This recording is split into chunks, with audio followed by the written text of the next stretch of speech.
அரசியலில் அதிமுகவின் எதிர்காலம் என்ன ஆக போகிறது என்ற கேள்வி மீண்டும் எழுந்துள்ளது. சட்டப்பேரவை தேர்தலில் அதிமுக கடுமையான பின்னடைவை சந்தித்துள்ள நிலையில் கட்சிக்குள் கலகம் உருவாகி வருவதாக அரசியல் வட்டாரங்களில் பரபரப்பாக பேசப்படுகிறது. குறிப்பாக எடப்பாடி பழனிசாமி மற்றும் சி.வி. சண்முகம் தலைமையில் தனித்தனியாக நடைபெறும் ஆலோசனைகள் அதிமுக மீண்டும் பிளவை நோக்கி செல்கிறதா என்ற சந்தேகத்தை ஏற்படுத்தியுள்ளது.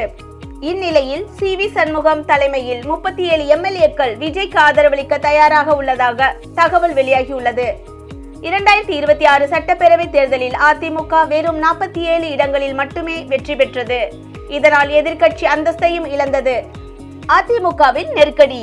திமுக அதிமுக இணைந்து புதிய அரசியல் கூட்டணியை உருவாக்கலாம் என்ற தகவல்களும் பரவின. ஆனால் அந்த தகவல்களுக்கு முற்றுப்புள்ளி வைக்கும் வகையில் விஜய்க்கு வாழ்த்து தெரிவித்தார் எடப்பாடி பழனிசாமி. ஆனால் அதற்கு பிறகே கட்சிக்குள் உள்ள கருத்து வேறுபாடுகள் வெடிக்க தொடங்கியதாக கூறப்படுகிறது. எடப்பாடி பழனிசாமி தலைமையில் நடைபெற்ற ஆலோசனை கூட்டத்தில் பல எம்எல்ஏக்கள் நேரடியாகவே அதிமுகவின் தொடர் தோல்வி குறித்து கேள்வி எழுப்பியதாக தகவல்கள் வெளியாகின. எடப்பாடி பழனிசாமி கூட்டணி முடிவுகள், தேர்தல் வியூகம், கட்சியின் எதிர்காலம் உள்ளிட்ட பல விஷயங்களில் கடும் விவாதம் நடைபெற்றதாக கூறப்படுகிறது. இந்த கூட்டம் முடிந்த சில மணி நேரங்களிலேயே முன்னாள் அமைச்சர் சி.வி. சண்முகம் தனது இல்லத்தில் தனியாக மற்றொரு ஆலோசனை கூட்டத்தை நடத்தியது அரசியல் வட்டாரங்களில் பெரிய அதிர்வை ஏற்படுத்தியது. அந்த கூட்டத்தில் 37 எம்எல்ஏக்கள் பங்கேற்றதாக கூறப்படுகிறது. சி.வி. சண்முகம், முன்னாள் அமைச்சர்கள் எஸ்.பி. வேலுமணி, சி.வி. விஜயபாஸ்கர் உள்ளிட்ட முக்கிய தலைவர்களும் கலந்து கொண்டனர். மேலும் அமமுக எம்எல்ஏ காமராஜும் அந்த ஆலோசனையில் இருந்தது முக்கிய திருப்பமாக பார்க்கப்படுகிறது. இந்த கூட்டத்தில் அதிமுகவின் நிலைப்பாடு குறித்து தீவிரமாக விவாதிக்கப்பட்டதாக தகவல்கள் வெளியாகியுள்ளன. குறிப்பாக சட்டமன்றத்தில் நடைபெற உள்ள நம்பிக்கை வாக்கெடுப்பில் என்ன நிலைப்பாடு எடுக்க வேண்டும் என்பது குறித்து முக்கிய ஆலோசனை நடந்ததாக கூறப்படுகிறது.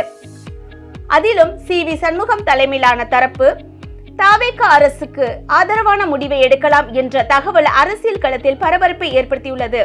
ஏற்கனவே தாவேக ஆட்சியை அமைக்க தேவையான எண்களை பெற்றிருந்தாலும் அதிமுகவில் இருந்து கூடுதல் ஆதரவு கிடைத்தால் அரசியல் நிலைமை முற்றிலும் மாறக்கூடும் என பார்க்கப்படுகிறது. இந்நிலையில் எடப்பாடி பழனிசாமி மற்றும் சி.வி. சண்முகம் இருவரும் தொடர்ந்து தனித்தனியாக ஆலோசனை நடத்தி வருவது கட்சிக்குள் இரு அணிகள் உருவாகிவிட்டதாக என்ற கேள்வியை எழுப்பியுள்ளது. ஓ பன்னீர்செல்வம் பிரிவுக்கு பிறகு மீண்டும் அதிமுக உடையும் சூழல் உருவாகிறதா என்ற விவாதமும் வலுத்துள்ளது.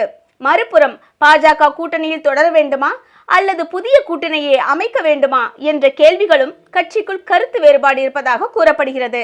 சில எம்எல்ஏக்கள் பாஜக கூட்டணியில் இருந்து வெளியேற வேண்டும் என வலியுறுத்தியதாகவும் தகவல்கள் தெரிவிக்கின்றன.